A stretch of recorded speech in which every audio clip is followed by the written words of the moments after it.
Hello viewers, আসসালামু আলাইকুম। হ্যাঁ, সবাই কেমন আছেন? তো আশা করি সবাই ভালো আছেন।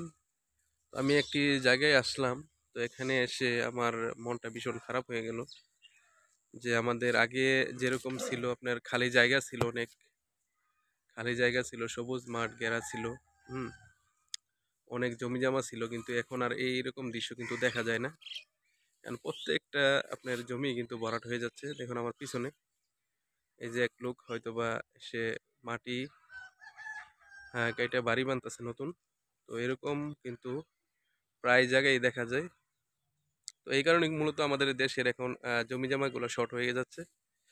এখন মানুষ কিরকম ভাবে বাড়ি বানানো যায় জমি কেটে, সেটাই মূলত এখন তারা মানে নিয়ে ব্যস্ত। তো এরকম যদি হয় তাহলে কিন্তু একটা সময় কিন্তু আমাদের খালি মাঠ বা খালি জায়গা বা জমি জমা কিন্তু দেখা যাবে না। সব কিন্তু আস্তে আস্তে ভরাট হয়ে যাবে। তো সেটা কিন্তু আমাদের কাম্য না। এতে করে দেখা যাচ্ছে আমাদের যে জমি জমা এগুলা কিন্তু ধীরে ধীরে কিন্তু কমতে শুরু করবে। আমি যদি পিছন সাইডটা আপনাদেরকে দেখাই, তো পিছন সাইডটা যদি দেখাতে চাই তাহলে দেখেন এখানে হয়তো বা ওই লোক বাড়ি করতেছে। এরকম কিন্তু প্রায় জায়গায় কিন্তু দেখা যায় যে জমি জমা কাইটা হয়তো বা তাদের নিজস্ব সম্পদ, কিন্তু তারপরেও কিন্তু ঠিক না। কারণ এরকম ভাবে যদি জায়গা মানুষে বরট করে যদি বাড়ি করে ফেলে তাহলে কিন্তু একটা সময় জমি জমা কিন্তু শর্ট হয়ে যাবে। মানুষের মানে যেই উৎপাদন, যেই আমরা যেই কৃষি কৃষির যে উৎপাদন ব্যবস্থা সেটা কিন্তু আস্তে আস্তে কমে যাবে।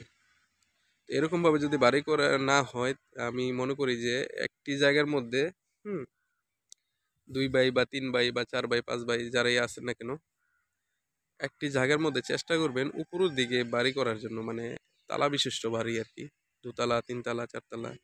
ওইভাবে করলে কিন্তু আমাদের জমি জমাগুলো কিন্তু কমে না, জমি জমাগুলো কিন্তু থেকে যাবে।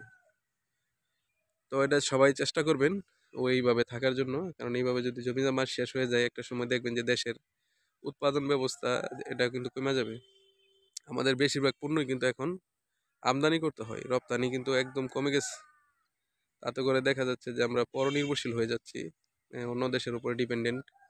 যেমন সাপোজ ভারতের উপরে কিন্তু আমরা একটা সময় ডিপেন্ডেন্টই ছিলাম, কিন্তু বর্তমানে হয়তো বা এরকম এটা দেখা যাচ্ছে না। তাদের থেকে কিন্তু আমরা পেঁয়াজ আলু, হ্যাঁ, রসুন সবকিছু কিন্তু আমদানি করতে হয়। যদি আমরা এরকম ভাবে বাড়ি না বানিয়ে যদি আবাদি জমিগুলো যদি আমরা কাজে লাগাই তাহলে কিন্তু আমাদের এই জমি জমাগুলো কিন্তু থেকে যাবে। এতে করে আমাদের উৎপাদন ব্যবস্থা কিন্তু অটুট থাকবে। তো সবার জন্য উদ্দেশ্য, যাদের এরকম খালি জায়গা পড়ে আছে তারা অবশ্যই কিছু না কিছু চাষ করা উচিত। আর আমি যদি এরকম মানে সুযোগ পাই অবশ্যই করার জন্য ট্রাই করব। তো সবাই ভালো থাকবেন, সুস্থ থাকবেন, এটা আমার আপনাদের জন্য পরামর্শ রইল। দোয়া করবেন আমার জন্য যাতে সুস্থ থাকতে পারি সবসময়। আসসালামু আলাইকুম।